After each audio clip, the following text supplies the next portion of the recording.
Good Erev Shabbos, everyone. I hope everyone is well. I wanted to share a quick idea with our community, a quick Dvar Torah, as we conclude Sefer Vayikra.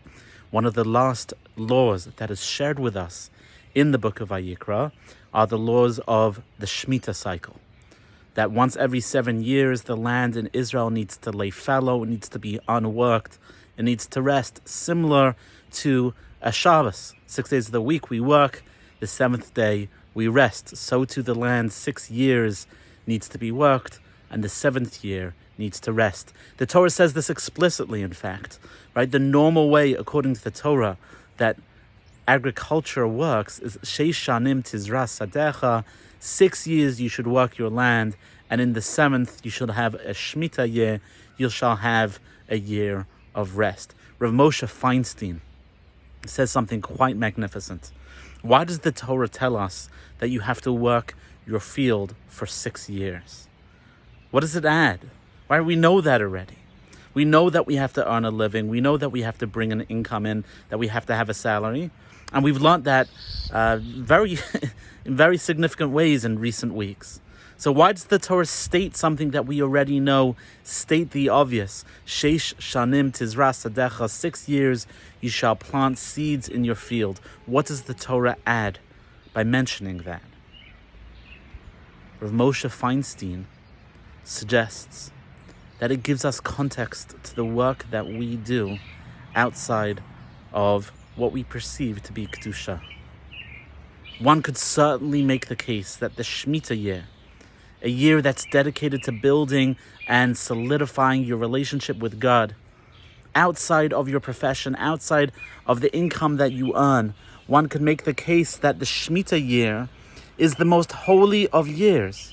One can make the case that Shabbos is the most holy of days, and indeed, we do that often. We often talk about how Shabbos is the most holy of days. Rav Moshe Feinstein points out that the Torah teaches us, the Torah says explicitly, that you must work for 6 days and then have Shabbos, to show to us that the 6 days we work are equally as kadosh if we do it in the right way, if we do it within the right context.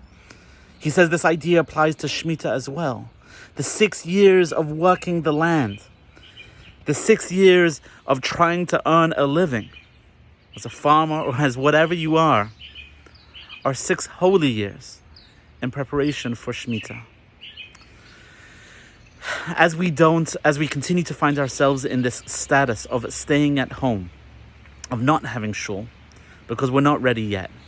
All the medical advice that I've heard and received over these last couple of days says explicitly that it is too early for us to return to shul.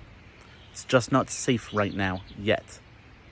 Even though the state has entered its first step of recovery, we still have to wait some more time.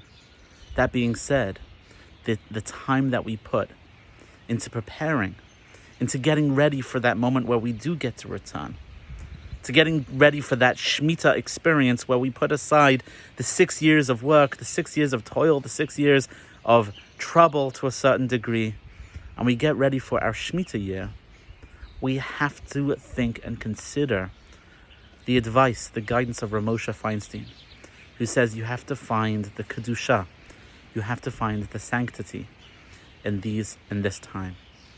There are times that are obviously kadosh, and there are times that are subtly kadosh.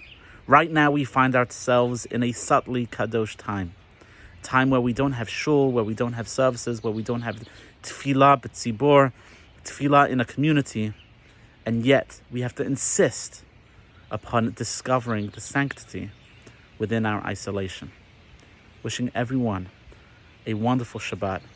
Shabbat Shalom. Take care.